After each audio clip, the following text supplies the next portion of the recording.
Glória a Deus. Pai seja convosco, lendo e explicando a Bíblia Sagrada, Ezequiel, o livro do profeta Ezequiel, capítulo 18. O tema de hoje, a responsabilidade é pessoal. O profeta vai dizer, você está chegando agora, sou o pastor João Neres, e já estamos aqui nessa live há mais de 2 anos. Vai fazer 3 anos e meio em 2024. Já lemos 44 livros da Bíblia.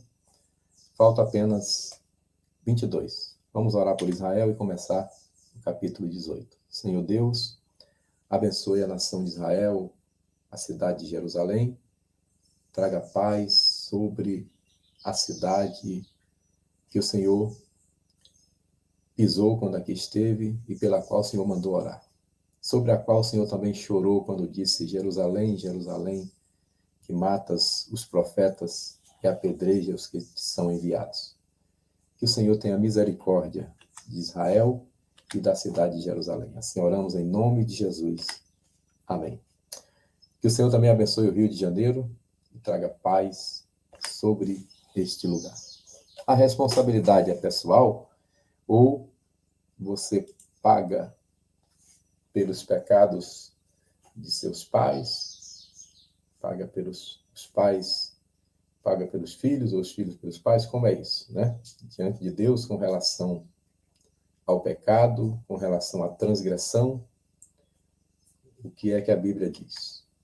E veio a minha palavra do Senhor dizendo: que pensais, vós os que usais esta parábola sobre a terra de Israel, dizendo: os pais comem uvas verdes e os dentes dos filhos se embotaram. Eu não sei quem já foi do interior aí, tinha algumas frutas que a gente comia, ficava com os dentes embotados, né? Fica uma coisa estranha assim na boca. Pois é, tinha esse ditado lá, né? Que os pais comeram e os filhos ficaram com os dentes embotados. Vivo eu, diz o Senhor, que nunca mais direis essa parábola em Israel. Eis que todas as almas são minhas.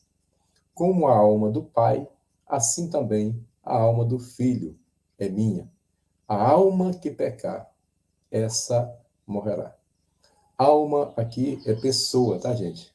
Alma aqui é ser vivente, ok? Então, todas as pessoas são minhas. Tanto a pessoa do pai como a pessoa do filho.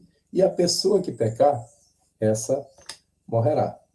Sendo, pois, o homem justo e praticando juízo e justiça, não comendo sobre os montes. Esse comer sobre os montes aqui era prática de adoração a ídolos pagãos, tá? Então, ele não comeu sobre os montes, nem levantando seus olhos aos ídolos da casa de Israel, nem contaminando a mulher do seu próximo, ou seja, adultério, né? Nem se chegando a mulher na sua separação, né? Na lei de Moisés era previsto, né? Que jamais podia chegar uma mulher que estivesse no período menstrual. Então, não se chegando a mulher no período da sua separação, era considerada imundícia.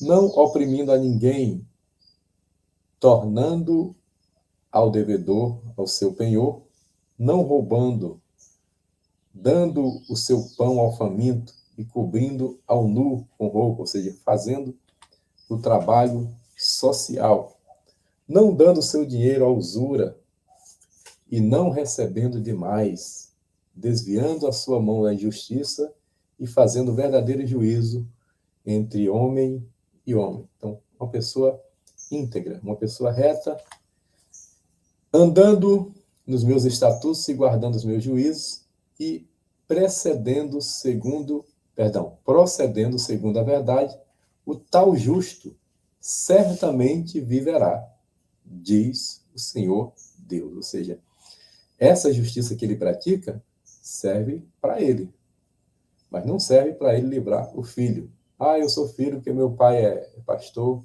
meu pai é sacerdote, meu pai é profeta, né? E eu estou todo errado, mas vou entrar aqui porque eu... Não. Calma aí. Ezequiel vai explicar. Antes de Ezequiel explicar, a Radassa explica que você... A Radassa está na tela do celular, está no meu computador aqui, está em toda parte. Você se inscrevendo no canal do vovô, tem aí, ó, 44 livros lidos, faltando apenas 22.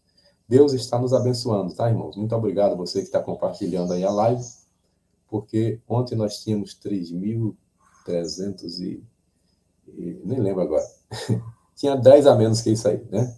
Uns 10 ou 12. E hoje já tem 3.344. Eu já estou vendo 5.000 aí, a glória de Deus, tá bom? Aleluia. Vamos lá. 18:10. E se ele gerar um filho ladrão, derramador de sangue, que fizer a seu irmão qualquer dessas coisas, ou seja, aquele homem justo que fazia tudo certinho, que cuidava do pobre e que é uma pessoa muito direita, mas ele gerou um filho ladrão, né? E não cumprir todos aqueles deveres, ou seja, o filho dele não cumpre, mas antes comer sobre os montes, faz tudo que o pai não fez, e contaminar a mulher do seu próximo, adultera, oprimir ao pobre e o necessitado, não faz obra social, ainda oprime, praticar roubos, não tornar o penhor aquilo que o outro tinha direito, e levantar os seus olhos para os ídolos, adoração a ídolos pagãos, e cometer abominação. E emprestar com usura, prática muito comum, né, no nosso país, e receber demais, porventura viverá? Não viverá. Todas essas abominações ele fez, certamente morrerá. O seu sangue será sobre ele. Entenderam? O pai é justo, o pai faz tudo certinho, mas o filho é ladrão e faz tudo ao contrário do pai. Então diz que esse filho certamente morrerá. E eis que também, se ele gerar um filho que veja todos os pecados que seu pai fez, agora é o contrário. Agora o filho vai chegar e o pai fez tudo errado. Ele olhando os pecados que o seu pai fez e vendo-os, não cometer coisas semelhantes, não comer sobre os montes, não levantar os seus olhos para os ídolos, as mesmas coisas da casa de Israel, e não contaminar a mulher do seu próximo, adultério. 16, e não oprimir a ninguém, e não retiver o penhor, aquilo que é direito do outro, e não roubar, dê o seu pão ao faminto, e cobrir o nu com roupa, fazer obra social, desviar do pobre a sua mão, não receber usura e juros, cumprir os meus juízos e andar nos meus estatutos, o tal não morrerá pela iniquidade do seu pai. Certamente viverá. Ou seja, o pai era todo errado, mas o filho era diferente, né? O filho praticava justiça, então o filho viverá pela sua justiça. Versículo 18. 18, né? Seu pai, porque praticou a extorsão, roubou os bens do irmão e fez o que era bom no meio do seu povo, eis que ele morrerá pela sua iniquidade. Fez o que não era bom, tá? Eu li que era bom, né? Fez o que não era bom, o pai, né? Nesse caso aqui, o pai aqui é o pecador. Então ele morrerá pela sua iniquidade. Mas dizeis, por que não levará o filho a iniquidade do pai? Porque o filho procedeu com retidão e justiça e guardou todos os meus estatutos e os praticou. Por isso, certamente viverá. Um dos nomes de Deus é Jeová Tessiticeno. O Senhor é a justiça nossa. 20. A alma que pecar, essa morrerá. É daí que vem o tema, a responsabilidade é pessoal. A pessoa que pecar, essa morrerá. O homem que pecar, essa morrerá. A mulher que pecar, essa morrerá. Ok? O jovem que pecar, esse morrerá. O filho não levará a iniquidade do pai, nem o pai a iniquidade do filho. A justiça do justo ficará sobre ele, e a impiedade do ímpio cairá sobre ele. Mas, se o ímpio se converter de todos os pecados que cometeu, e guardar todos os meus estatutos, e proceder com retidão e justiça, certamente viverá, não morrerá. 22. De todas as transgressões que cometeu, não haverá lembrança contra ela. Pela justiça que praticou, viverá. Que incrível, né? Ou seja, a justiça que ele praticou anula o seu passado. 23. Desejaria eu, de qualquer maneira, a morte do ímpio? Diz o Senhor Deus, não desejo, antes que se converta dos seus caminhos e viva. Deus não tem prazer na morte do ímpio. Ele deseja que o ímpio se arrependa, se converta e viva. Mas é porque que as pessoas vão para o inferno? Eu já disse aqui em outras lives, repito, quem está me acompanhando já sabe. Deus não coloca ninguém no inferno. O homem vai para o inferno porque rejeita a salvação na pessoa bendita de Jesus. O inferno não foi feito para o homem, foi feito para o diabo e os seus anjos. E ele, não querendo ir sozinho, corrompeu o gênero humano, corrompeu a humanidade, mas Deus, no seu plano perfeito, antes da fundação do mundo, o Cordeiro foi morto para nos salvar. Então, Deus amou o mundo de tal maneira que deu seu Filho unigênito para que todo aquele que nele crê não pereça, mas tenha a vida eterna. E aí João 3,16 diz isso. No 3,18 diz, quem crê nele não é condenado. Ou seja, você pode ter roubado, matado, adulterado, feito tudo de errado. Mas quem crê nele, no Cordeiro, não é condenado. Mas aquele que não crê já está condenado porque não crê no unigênito do Pai. Ou seja, Deus deu a graça, o favor imerecido, mas o homem não quer. Então, é Deus que o joga no inferno, ele se joga porque rejeita a salvação em Cristo Jesus. 24. Mas, desviando-se o justo da sua justiça e cometendo a iniquidade, fazendo conforme todas as abominações que fez o ímpio, porventura viverá? De todas as justiças que tiver feito, não se fará memória da sua transgressão com que transgrediu e no seu pecado com que pecou, neles morrerá. Ou seja, da mesma forma que você, praticando justiça, apaga o passado de iniquidade, também se você tiver um passado de justiça, mas aí pratica a iniquidade, apagou o seu passado bom e na sua iniquidade morrerá. 25. Dizeis, porém, o caminho do Senhor é direito. Ouvi agora, ó casa de Israel, porventura não é o meu caminho direito? Não são os vossos caminhos tortuosos? Olha o que o povo dizia, eu li errado, tá? Dizeis, porém, o caminho do Senhor não é direito. É muita cara de pau, né? Eles em pecado e dizendo que o caminho de Deus não é direito. Não pode ser certo isso, né? Deus não age desse jeito. Tem gente aí falando isso hoje, né? Deus é amor, mas ele também é justiça. Ele também é fogo consumidor. E o povo estava assim, assistindo muita coisa na internet, né? Se tivesse naquela época, e dizendo, não pode ser assim, o caminho de Deus não é direito. Aí Deus está dizendo, o quê? É sério isso, Ezequiel? Não é direito o meu caminho? Não são os vossos caminhos que são tortos? Desviando-se o justo da sua justiça e cometendo iniquidade, morrerá por ela. Na iniquidade que cometeu, morrerá. Vamos caminhar para o término? Mas, convertendo-se o ímpio da impiedade que cometeu e procedendo com retidão e justiça, conservará este a sua alma em vida. 28.